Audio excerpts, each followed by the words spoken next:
E a gente tá no ar com mais um episódio do podcast 3x4, podcast de política do Brasil de Fato. A gente tá ao vivo, em formato também de videocast para você assistir e ouvir a hora que quiser, em qualquer lugar do mundo. Vem com a gente conferir uma análise dos principais fatos políticos do nosso país aqui no Brasil de Fato. Eu sou a Nara Lacerda, vou com você pela próxima uma hora, muito bem acompanhada pelo meu colega de redação, Igor Carvalho.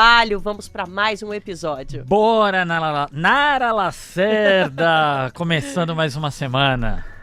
Igor, quem tá com a gente hoje na bancada? Olha, nessa semana, nosso comentarista fixo aqui, que muito nos alegra em recebê-lo mais uma vez, Valério Arcari, muito bem-vindo. Muito obrigado, Igor. Um abraço para toda a produção e para você também, Nara.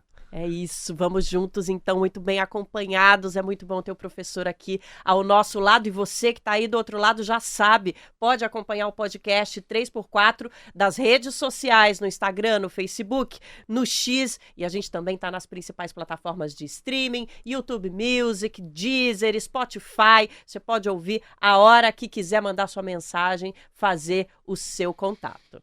Nas últimas décadas, o debate sobre a maconha no Brasil saiu do campo da simples proibição e da demonização para a conversa acadêmica e científica sobre os benefícios que a cannabis pode trazer para a saúde. Muitos países já avançaram na regulamentação desse uso, inclusive o Brasil. Mas a gente ainda tem muitos empecilhos, muitas restrições, inclusive econômicas. No livro As Flores do Bem, o neurocientista Siddhartha Ribeiro aborda a história, os benefícios, as comprovações científicas do uso da cannabis para a saúde no tratamento de doenças como epilepsia, autismo, câncer, depressão, ansiedade, Alzheimer e Parkinson. Siddhartha também critica a separação que a sociedade faz entre o uso medicinal e os usos recreativos da maconha e analisa o impacto da proibição aqui no nosso país.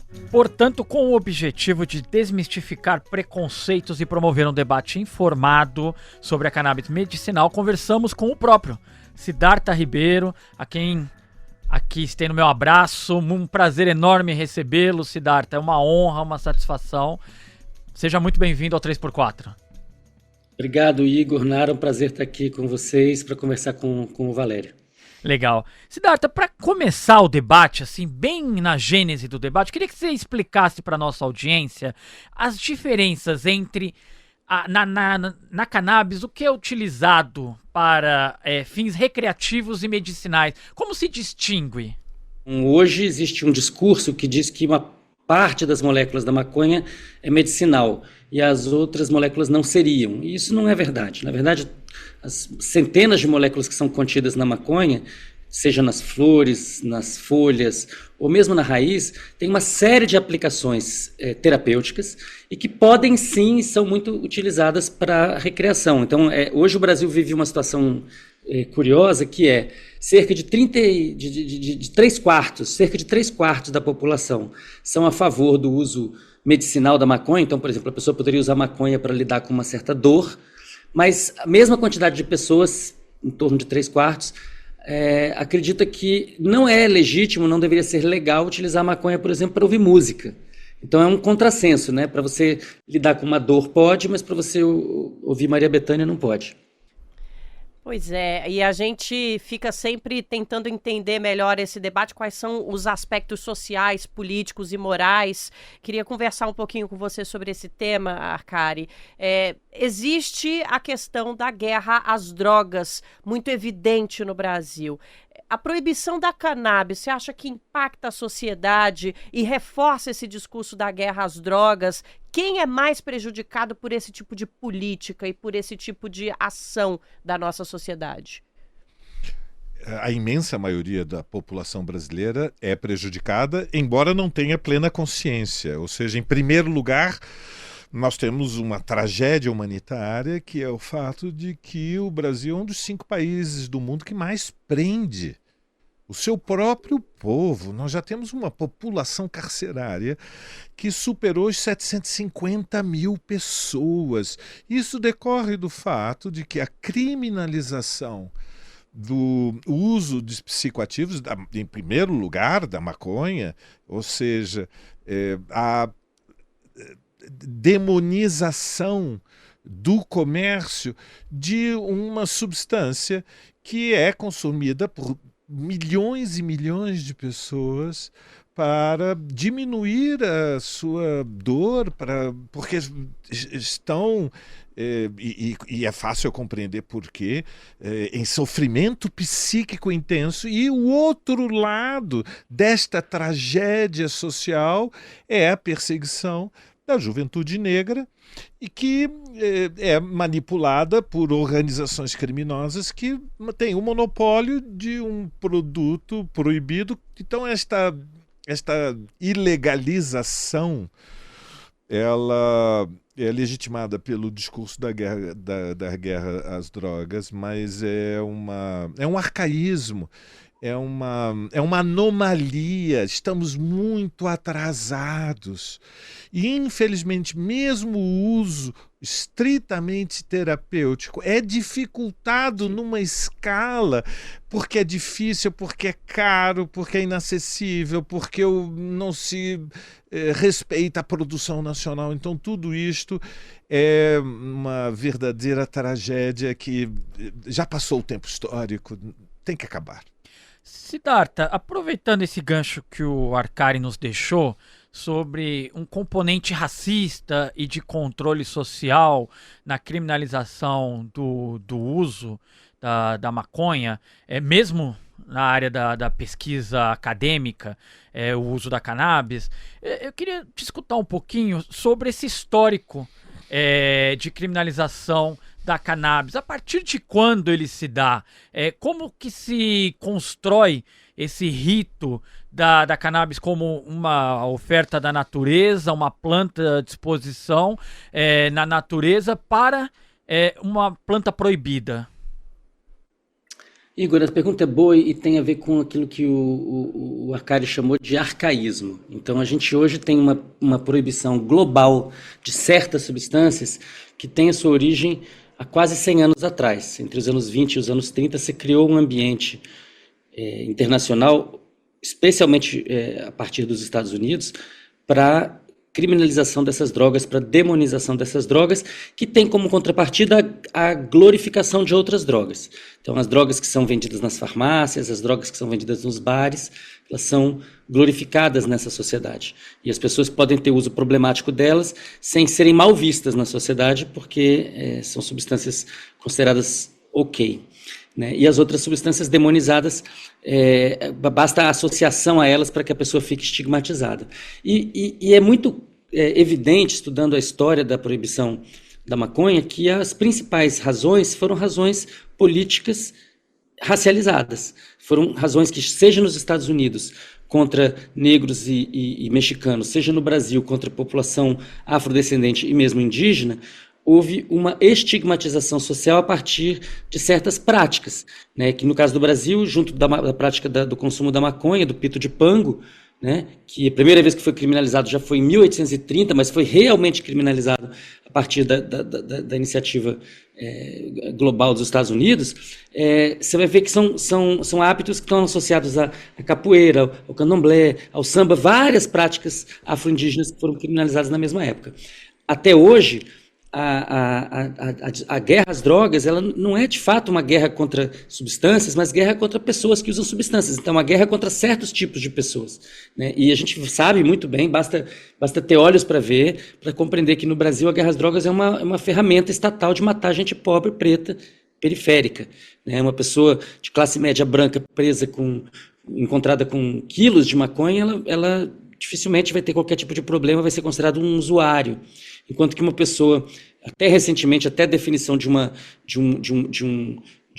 critério objetivo para a definição da separação entre usuário e traficante, até recentemente uma pessoa com 2 baseados, sendo preta favelada, podia ser considerada traficante e ficar na prisão muitos anos.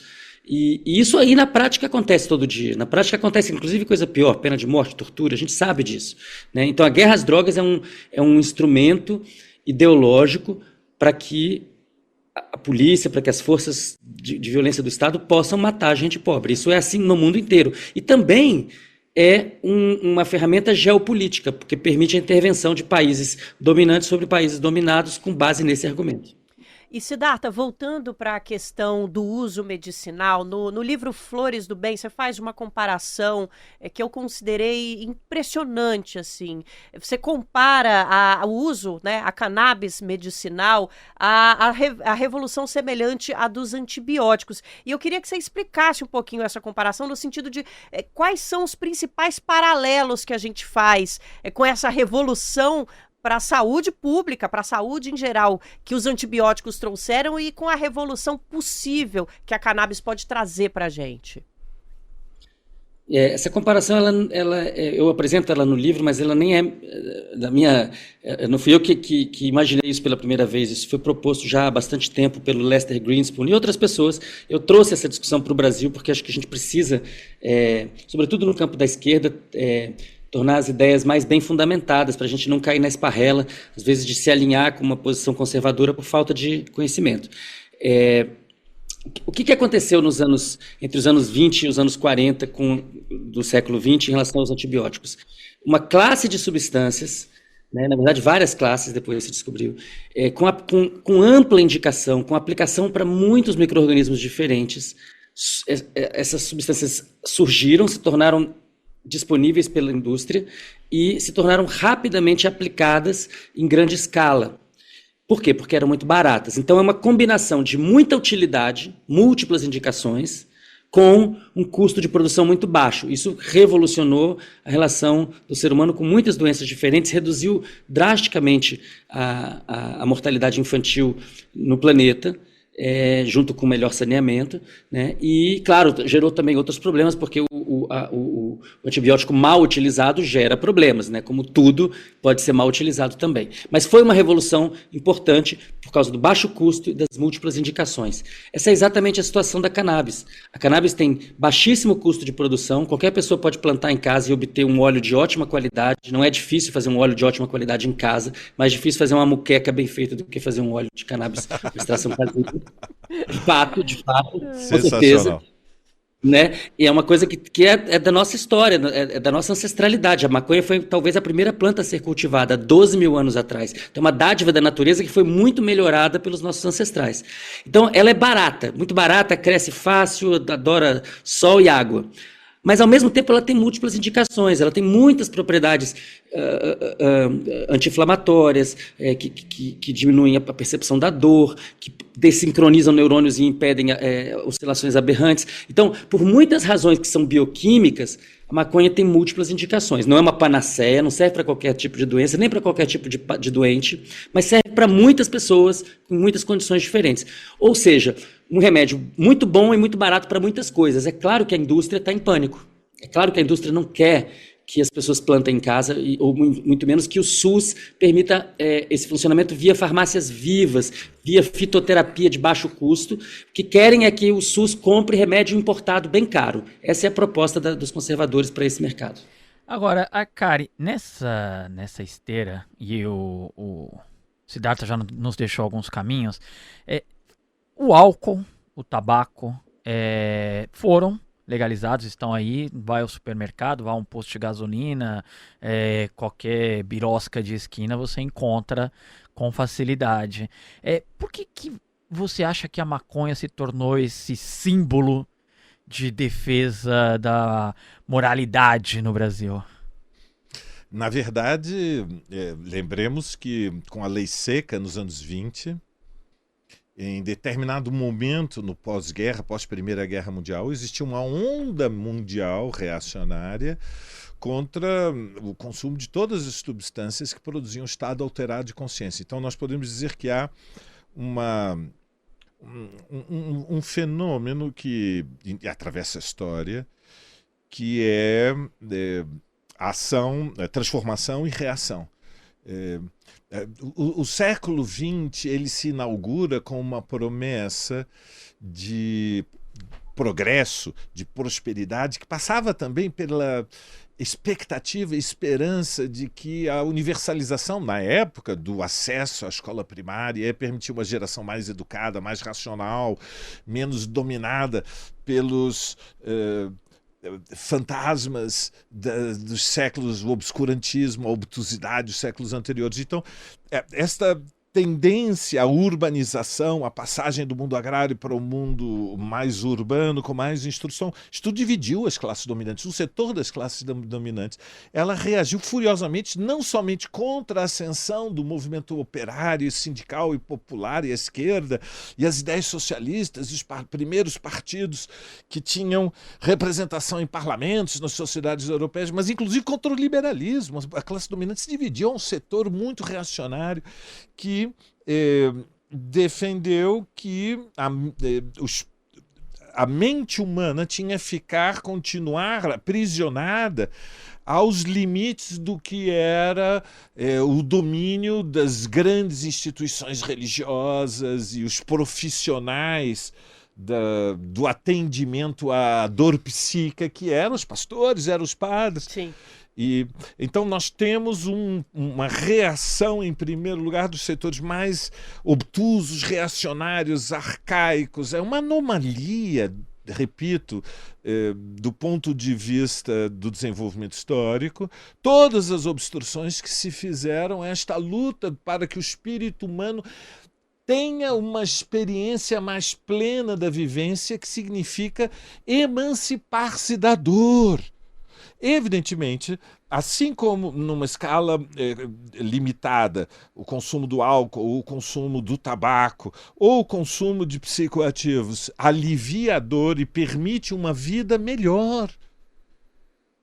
O abuso destas substâncias, e evidentemente nós temos hoje no Brasil uma pandemia de alcoolismo. Acabaram de sair os números oficiais, comentávamos antes, Igor e Nara, nós temos 20%, se estima, da população brasileira que faz abuso do álcool, consome mais de 4 doses de álcool, 4 ou mais doses de álcool. E veja, a população masculina 17%, mas os números mais assustadores é como disparou o consumo na população feminina. Portanto, nós temos um país onde ainda há enorme dependência do álcool e do tabagismo. Mas, evidentemente, não há solução militar, não há solução repressiva para o consumo da cannabis, para o consumo todo psicoativo que diminui a dor humana. Sim.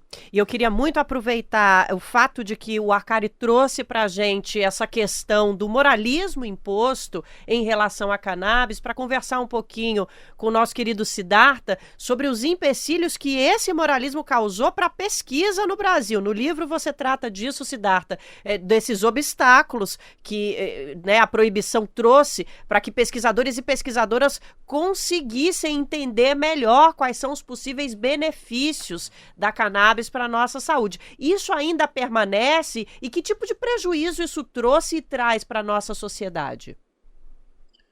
Nara, o prejuízo é gigante porque o sistema...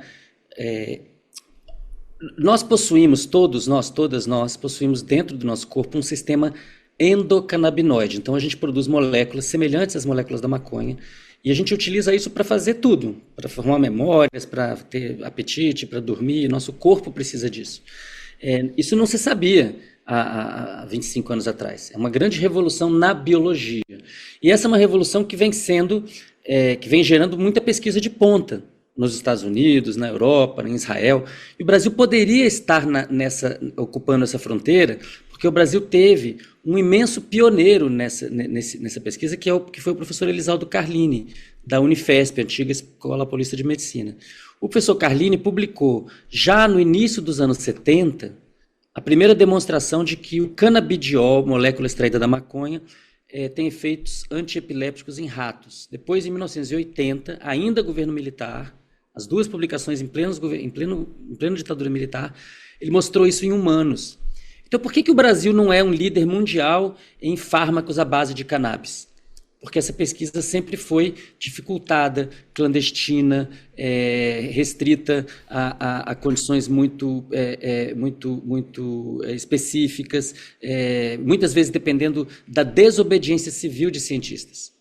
O próprio professor Elisaldo Carlini contou, e a gente sabe como que ele criou vários grupos de pesquisa, não só na Unifesp, mas também motivou grupos de pesquisa na USP de Ribeirão Preto, na Federal de Santa Catarina, em outros lugares do Espírito Santo, em outros lugares do Brasil, utilizando amostras que ele recebia de Israel de maneira clandestina, porque os controladores de alfândega brasileiros não deixavam entrar nada que fosse para se fazer essa pesquisa. Isso prejudica efetivamente a população brasileira e, de fato, torna a nossa pesquisa uma pesquisa de freio de mão puxado. Como é que a gente pode esperar ocupar uma posição na fronteira da pesquisa internacional se no Brasil não é possível nem comprar aqueles reagentes que lá nos Estados Unidos ou na Europa são entregues com um prazo de 12 horas? Então é uma situação muito difícil e que precisa mudar nesse governo. A gente tem menos de 2 anos até o nosso próximo encontro nacional com o fascismo. A gente precisa dar passos largos agora, porque senão a gente vai retroceder. E quero aqui fazer coro com o Siddhartha. Quem sou eu para fazer coro com o Siddhartha, pelo amor? Mas a exaltação ao professor Carlini, né? Professor Carlini, o Siddhartha falando sobre governos em 2018... O Siddhartha talvez consiga me auxiliar melhor com essa data, mas 2018, o professor Carlini, já acredito eu, um homem com mais de 70 anos, foi intimado a depor por apologia ao crime. Perdão, Siddhartha, desculpa. Não, é isso mesmo, ele estava com 80 e tantos anos. 80? Perto é isso, já foi perto de sua morte. Acho que o professor Carlini morreu em 2020 ou 2021. E ele foi intimado, Nara, a depor na polícia, foi até a polícia depor, já um homem octogenário, por apologia ao crime, por pesquisa, por realizar pesquisa com cannabis em 2018. Não estou falando de 1921. Foi ontem. 2018. Que barbaridade. Barbaridade, foi um senhor de 84 anos depor, lembro dessa imagem, depor na Como o polícia. Brasil ainda é reacionário. Impressionante. E falar sobre essas pessoas, sobre os nossos ancestrais, Siddhartha, queria falar um pouquinho sobre a relação que a cannabis tem com a ancestralidade. O que os povos originários nos ensinaram sobre a cannabis, Siddhartha?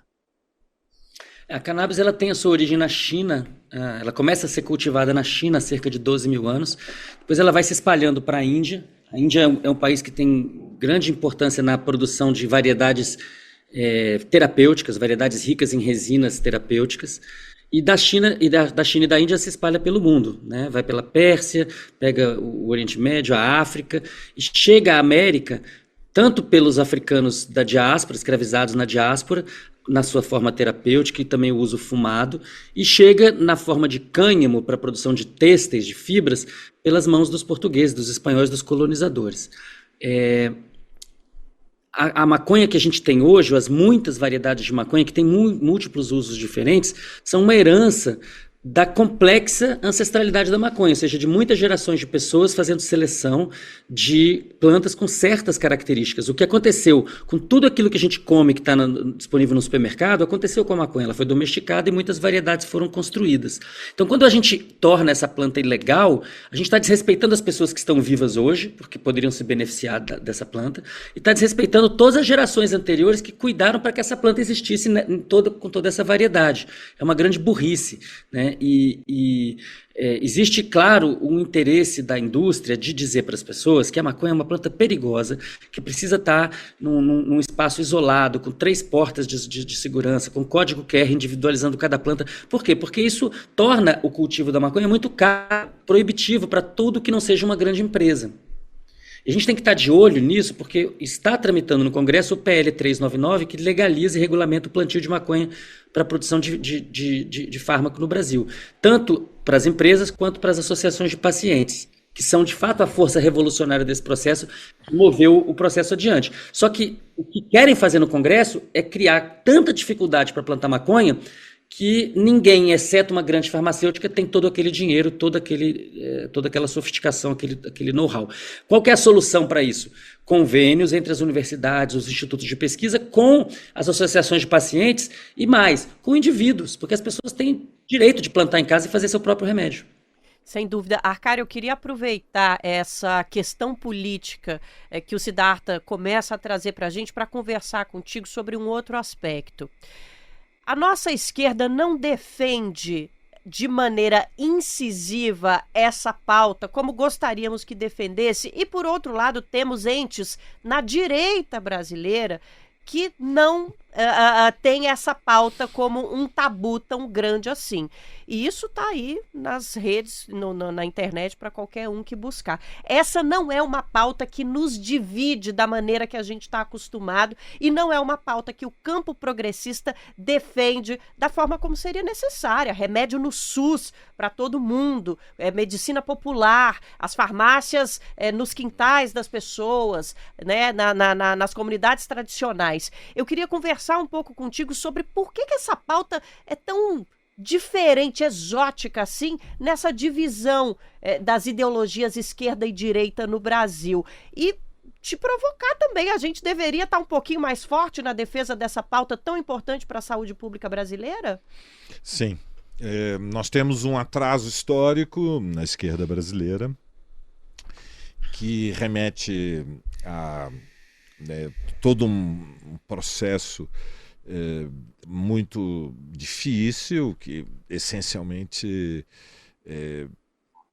consiste no fato de que, pouco valorizado, de que existia uma geração da esquerda de 64, existia uma geração de esquerda depois de 78, 79, e houve uma ruptura histórica. Ou seja, houve uma geração que faria a transição dos que lutaram até o golpe de Estado e a implantação da ditadura militar, e depois uma geração surgiu muito jovem em 78, 79, e que já não tinha, o fio de continuidade tinha sido rompido. Então nós não fazemos a passagem que em outros países foi feita pela geração de 68, porque a geração de 68 foi liquidada no Brasil.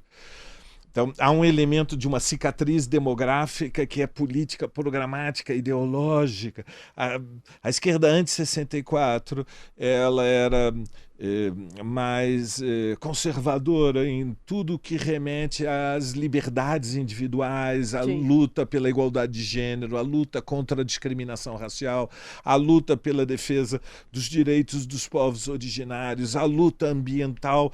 Ela era uma esquerda que estava, para resumir, não quero ser injusto, ideologicamente encerrada em torno de uma ideia-chave que era decisivo o progresso. O Brasil tinha que sair da miséria extrema, do atraso rural, da pobreza camponesa. Então a ideia do progresso e de um bloco de aliança social dominava a esquerda. Muito bem. Nós já estamos em 2025. Né? Então, passou meio século. Opa. Vamos combinar que estamos no outro mundo e, portanto, assim como na luta feminista, na luta antirracista, na luta anti-homofóbica, na luta ambiental, também na luta pela legalização do uso das drogas, ou seja, o direito de acesso a psicoativos, a começar por aqueles como os derivados da maconha, que trazem benefícios num espectro amplíssimo, mas não é somente o uso medicinal. É preciso, em todos os terrenos, também uma luta ideológica, Nara. É uma luta ideológica, tem uma dimensão programática e política. E qual é o programa? É a luta pela emancipação humana, é a luta pelo direito a ser feliz, é a luta para reduzir a dor da sociedade, é a luta pelo respeito às liberdades individuais. Ou seja, a rigor, o que as pessoas comem e bebem é uma dimensão da vida que é privada. É claro que tem que haver limites. Por exemplo, eu sou a favor de que haja proibição da publicidade, do consumo de bebida, de tabaco e a rigor, de qualquer tipo de remédios. A publicidade deve estar restrita. Nós temos que ter limites, mas isso não significa que haja um espaço da vida privada que é a dimensão pessoal do direito de escolha. Então, é absurdo, é arcaico, é ideologicamente atrasado, e nós, sim, precisamos fazer luta ideológica e, sim, devemos defender a liberdade das drogas no Brasil. E nós queremos a maconha nas farmácias e, como disse o Siddhartha, dentro de casa também vale.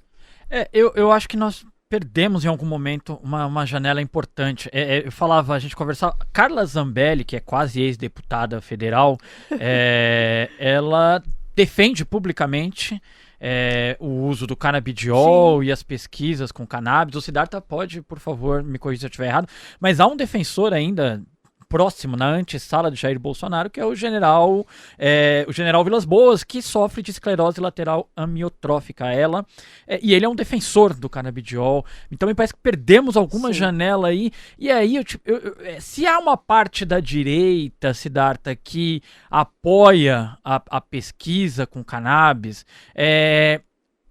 essa parte da direita, ela recua quando o assunto é o uso recreativo por adultos. Aí nós estamos falando de uma pauta que está muito distante mesmo da realidade do brasileiro? É interessante essa sua questão, Igor, porque antigamente se falava assim, a maconha é a erva do diabo. Depois, a pesquisa com o canabidiol para epilepsia mostrou que é impossível manter essa posição. Então, a nova posição, a posição do conservador é assim, o CBD é de Deus e o resto da maconha é do diabo. E o que eles realmente têm medo, além dos efeitos psicoativos do THC, além da redução da força do superego, das pessoas poderem relaxar e sair um pouco do jugo do incessante do trabalho, é a ideia de que isso não vai ser monetizado pela grande indústria. Então, o fato de ser uma planta que cresce fácil é um grande problema. Se fosse uma substância sintética que eles pudessem patentear e cobrar os royalties, eu acho que a gente nem estaria mais discutindo isso. Agora, o que eu entendo, acho que o Arcari fez uma viagem ao passado que é importante. Nos anos 60, você tinha as drogas glorificadas, o álcool, o tabaco, o café, mas existia uma certa ideia forte na esquerda de que as drogas eram o desbunde, de que era a falta de compromisso com a luta, a falta de compromisso com a transformação, a pessoa estaria se anestesiando. E é importante a gente pensar que isso também tem um viés de cor, porque muito da crítica do status quo contra a maconha já no início do século XX é que as pessoas negras pobres ficavam preguiçosas, indolentes, quer dizer, o cara trabalhava o dia inteiro e quando chegava de noite queria fumar um baseado para relaxar, não, aí ele fica preguiçoso. Então o sistema capitalista tem um problema com a maconha porque ela deixa a pessoa menos suscetível a entrar na engrenagem. A pessoa passa a dar mais valor ao seu próprio tempo, ao seu tempo de contemplação. Agora, eu acho que a maconha é o caso fácil, porque a maconha é tão benigna. Defender a maconha vai a favor, inclusive, dos vetores econômicos. Por isso que tem gente na direita defendendo. A gente tem que pensar além, que a proibição de qualquer droga é uma excrescência. O Arcari tocou nesse ponto. E essa é a posição da Sociedade Brasileira para o Progresso da Ciência, da qual eu sou conselheiro. Desde 2018, a gente tirou por unanimidade na Assembleia de Maceió que a gente tem que legalizar e regulamentar todas as drogas. Não tem droga de Deus nem droga do diabo. Toda substância pode fazer bem ou fazer mal, depende do contexto de uso, da dose, de quem usa, e isso tem que estar na bula, sem maiores discriminações. Muito bem. Ô Siddhartha, e conversar um pouquinho também com o Arcari sobre isso, passar para os dois esse questionamento. O preço dos medicamentos à base de cannabis no Brasil é impraticável para a maior parte das famílias. Dá para mudar essa realidade? Se sim, quais são os caminhos? Eu já dou o meu spoiler como setorista de saúde, Sistema Único de Saúde, né, Siddhartha? E farmácia viva, porque senão eles vão pegar o dinheiro do SUS, o precioso recurso do SUS, e vão importar maconha da Europa, que por sua vez compra do Marrocos. Imagina a gente comprar macaxeira, não faz sentido. Não faz. Muito bem, Siddhartha. Você que esteve tão próximo da criação do nosso Sistema Único de Saúde, Arcari, você acha que esse é o espaço para a gente oferecer esse medicamento para a população, sem dúvida? Com certeza. Eu sou usuário do SUS, eu dependo de alguns medicamentos por uma condição crônica, e o Sistema Único de Saúde é uma pequena joia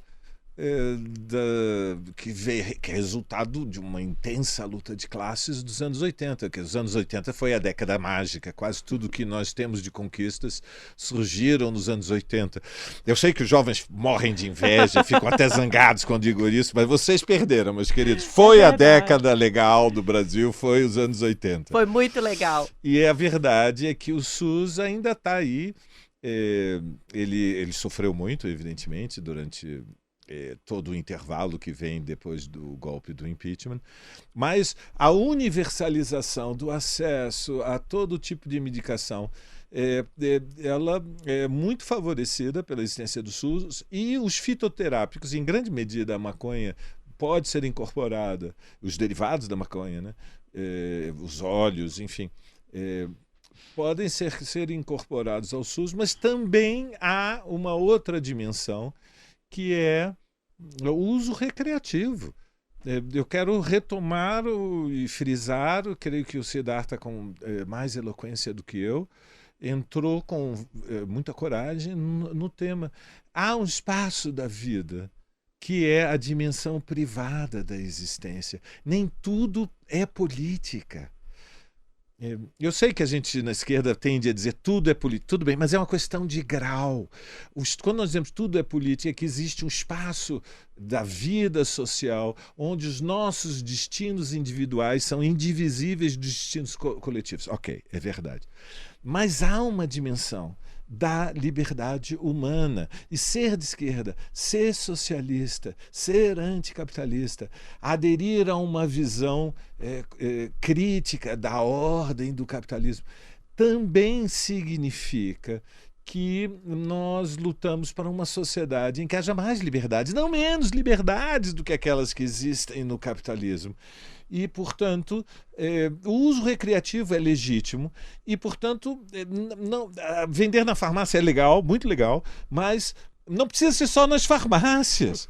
Ou seja, há produtos fitoterápicos, há produtos que são para uso recreativo que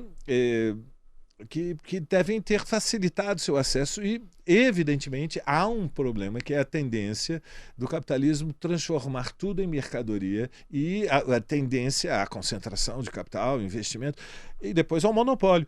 E, portanto, há uma ameaça, de fato, de que o consumo terapêutico das drogas seja controlado por grandes grupos das Big Pharmas e, portanto, inacessível, e passa a ser um privilégio de classe. Aí o Vilas Boas vai ter o canabidiol que ele gosta, porque ele está sofrendo, está na cadeira de rodas, mas é oportunista, né? Sem dúvida. Porque ele defendia um governo que queria demonizar tudo e manter a guerra às drogas, mas quando chegou a hora da vida dele na cadeira de rodas, sentir a dor da existência, aí ele disse, não, agora eu sou a favor.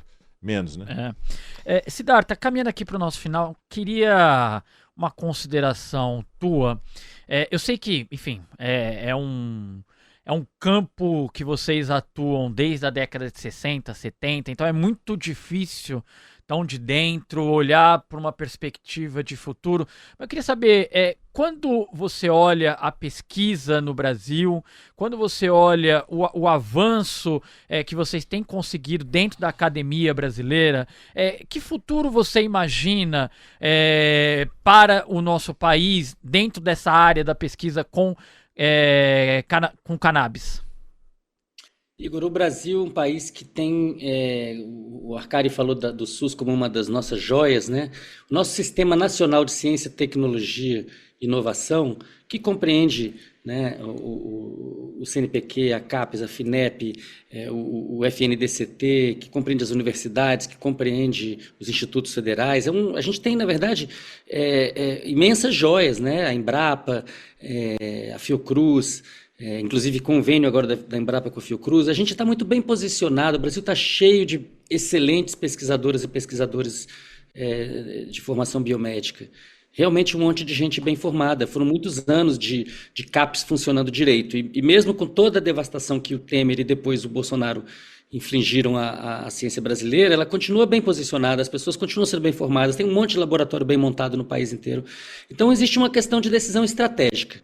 O Estado brasileiro ainda não entendeu a revolução que significa a cannabis. E isso em vários níveis diferentes, pensando desde empresa grande até empresa pequena, as associações de pacientes, os indivíduos, o SUS, a farmácia viva do SUS. É um sistema bastante complexo, um mercado muito grande. Se a gente fizer um pouco de esforço intencional, o Brasil tem condição, sim, de ter protagonismo.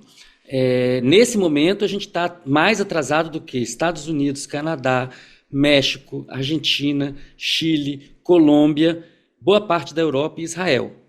Agora, os modelos não são necessariamente melhores que o nosso. Por exemplo, Portugal tem há 20 e tantos anos que eles descriminalizaram todas as drogas, eles têm muita produção de fármacos à base de cannabis, mas de um jeito parecido com isso que o Arcari estava delineando, que é a população não tem acesso, é uma coisa muito cara, tem um recorte de classe social claro. Quem tem acesso é quem tem como pagar 1.000 euros por mês naquele medicamento. Um medicamento que poderia estar sendo feito em casa, ou numa associação, ou numa cooperativa, ou obtido da farmácia viva do SUS. Eu acho que esse é a gente tem que compreender que essa luta é uma luta popular. Embora exista um pânico moral em relação à cannabis, sobretudo numa certa geração das mães, avós lá da favela que vem a violência policial contra seus filhos e falam, bom, então a culpa é da cannabis, a gente tem ali um local para fazer uma incidência política muito grande, porque a juventude não está embarcada nessa. A juventude sabe muito bem que aquilo ali é caô. E que a polícia, na verdade, mata aqui para poder vender ali. Então, a guerra às drogas é uma espécie de parafuso central de uma engrenagem horrível e que agora, até com a denúncia de ontem, com a aceitação da denúncia, a gente está vendo aí os porões, né? O Heleno, o cara que estava ligado ao Frota, sendo responsabilizado pela primeira vez, parece uma mudança. Acho que a gente precisa entender que essas engrenagens, a guerra às drogas, ela não é algo acessório, ela é central nessa máquina de matar a gente pobre e manter o status quo. Se a gente desmontar ela, eu acho que a gente ainda consegue ver muito avanço, até pela emergência de uma consciência da juventude de autoafirmação desse direito, como disse o Arcari, de existir, de ser. Né? O Mano Brown fala muito bem isso num podcast, ele fala, o motoboy passa o dia inteiro fugindo da morte. A cada 15 segundos ele está fugindo da morte. Quando chega no final do dia, que ele para embaixo de uma árvore, fuma um baseado e fala, tô vivo, isso não pode ser criminalizado, né? Então, cara, eu queria te escutar também um pouquinho sobre isso. O que você imagina para o futuro do país nessa seara, tanto da pesquisa quanto do uso recreativo, e pensando, obviamente, as disputas políticas que nós devemos travar nos próximos anos nas urnas? Bom, eu penso que, como disse o Siddhartha, nós temos pouco tempo, nós corremos contra o tempo. Então temos que ser lúcidos e realistas. Isso significa que o governo Lula tem que ter mais coragem, tem que avançar, tem que aproveitar o tempo. Não pode mais ficar prisioneiro de uma inércia em todos os terrenos, imaginando, ou se quisermos, vou ser um pouco mais cruel, fantasiando que é o autoengano, por isso é um pouco mais duro a crítica, porque há muito autoengano. Que é possível, através de uma autocontenção, perpetuar uma situação cujo desenlace não parece muito favorável. Então, eu fico muito satisfeito quando o governo toma a iniciativa de apresentar uma proposta de reforma fiscal, como é a isenção do imposto de renda para quem ganha até 5 mil, com a contrapartida de uma alíquota de 10% para quem ganha mais de 50 mil por mês, 600 mil por ano. Isso é uma boa iniciativa. Ela vai numa boa direção, mas é insuficiente e ignorar a situação. Não nos enganemos, apesar do escorregão que o Bolsonaro tomou em Copacabana, porque para ele 20, 30 mil pessoas foi fraco.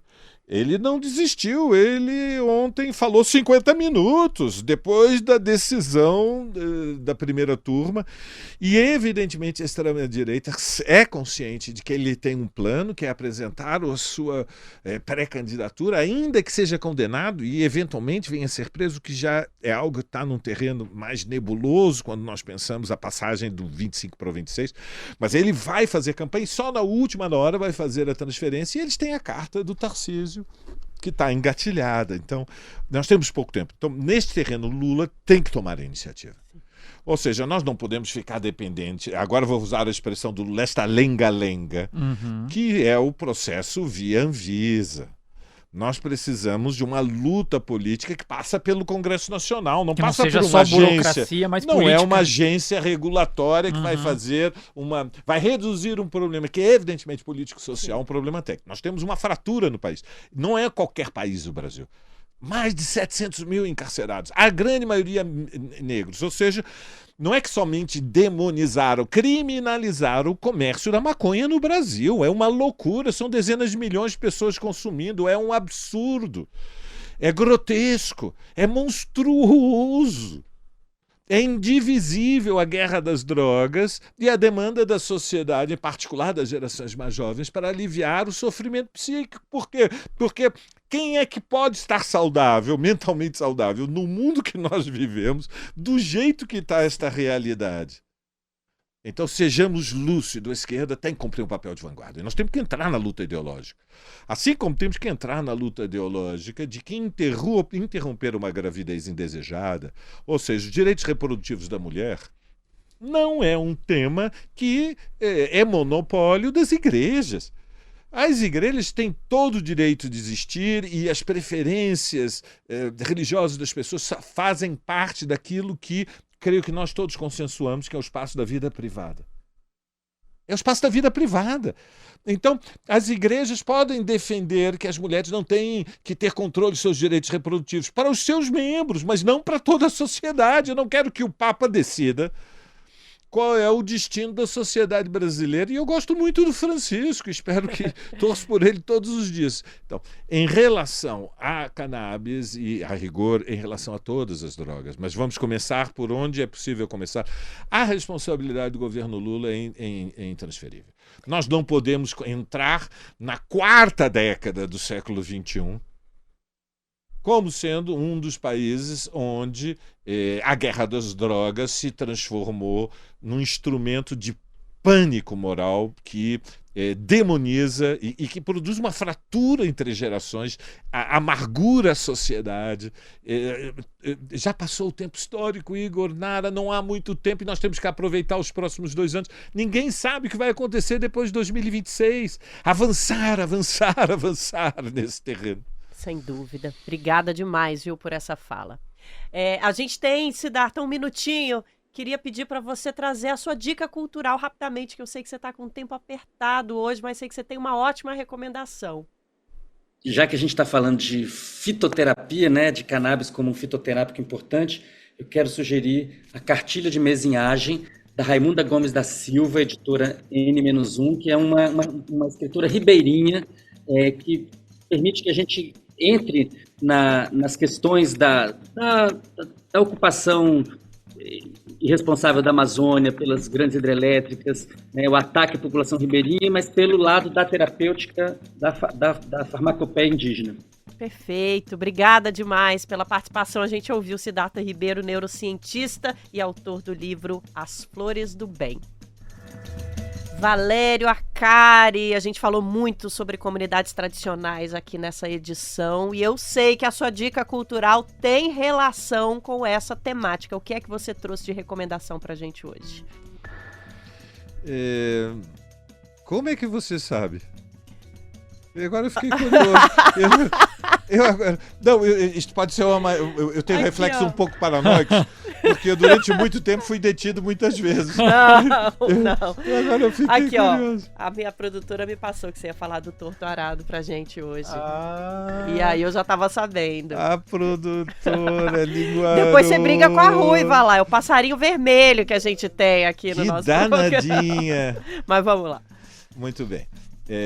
Então, Torto Arado, Itamar, é uma das revelações da literatura brasileira dos últimos 3 anos. Nós estamos realmente diante de um talento raro que ganhou evidência porque é uma liderança cultural negra e isso faz muita diferença no país como o Brasil, mas, a rigor, a obra ela é indivisível do autor, mas as obras têm um espaço próprio. Torto Arado é como se dizia, uma novela que nos ajuda a nos reconciliarmos com o Brasil. A gente se reapaixona pelo Brasil. Veja, vamos combinar, não é muito fácil gostar muito do Brasil. Temos dificuldades. Não é todo dia que a gente gosta muito do Brasil. De vez em quando a gente gosta do Brasil, né? De vez em quando a Mônica Salmazo faz uma reinterpretação de um samba do Noel Rosa e diz: o Brasil tem que dar certo. Como é que não pode dar certo? De vez em quando a gente vai ver um filme, como Ainda Estou Aqui, e vemos a Fernanda Montenegro em silêncio, muda, sentada numa cadeira, vendo uma imagem na televisão, e o Brasil derrama todas as lágrimas que tem no seu coração diante daquilo que aquilo representa. E Torto Arado é assim, é um livro que nos deixa com um sorriso nos lábios e vontade de amar mais o Brasil. E já virou um clássico, Torto Arado, editora Todavia. Aliás, essa dica foi 4 em 1, né? Porque a gente teve a Mônica Salmásio, a gente teve Noel Rosa, a gente teve Torto Arado e a gente teve também Ainda Estou Aqui. Excelente, obrigada demais pela participação aqui, meu querido Arcário. Um grande abraço para você e até a próxima no estúdio, hein? Combinado. E a gente agradece você que ficou conosco até agora, acompanhando o podcast 3x4. Obrigada demais pela participação. Não esquece de mandar seus comentários pelas redes sociais. E semana que vem tem mais debate político aqui no Brasil de Fato. Vamos para os créditos. 3x4 é apresentado por mim, Nara Lacerda, e pelo meu colega de redação Igor Carvalho. Tem direção de Camila Salmásio. Os nossos comentaristas são Juliane Furno, João Pedro Stedley, José Genuíno, Joselício Júnior e Valério Arcari. A produção é de Letícia Holanda, trilha sonora original Alejandra Luciani, edição e sonorização Fábio Balbine e a identidade visual é de Rafael Canova. No Brasil de Fato, coordenação de redes sociais Rafaela Cury, coordenação de rádio e TV Muniz e Ravena e direção executiva Nina Fidelis. Até semana que vem.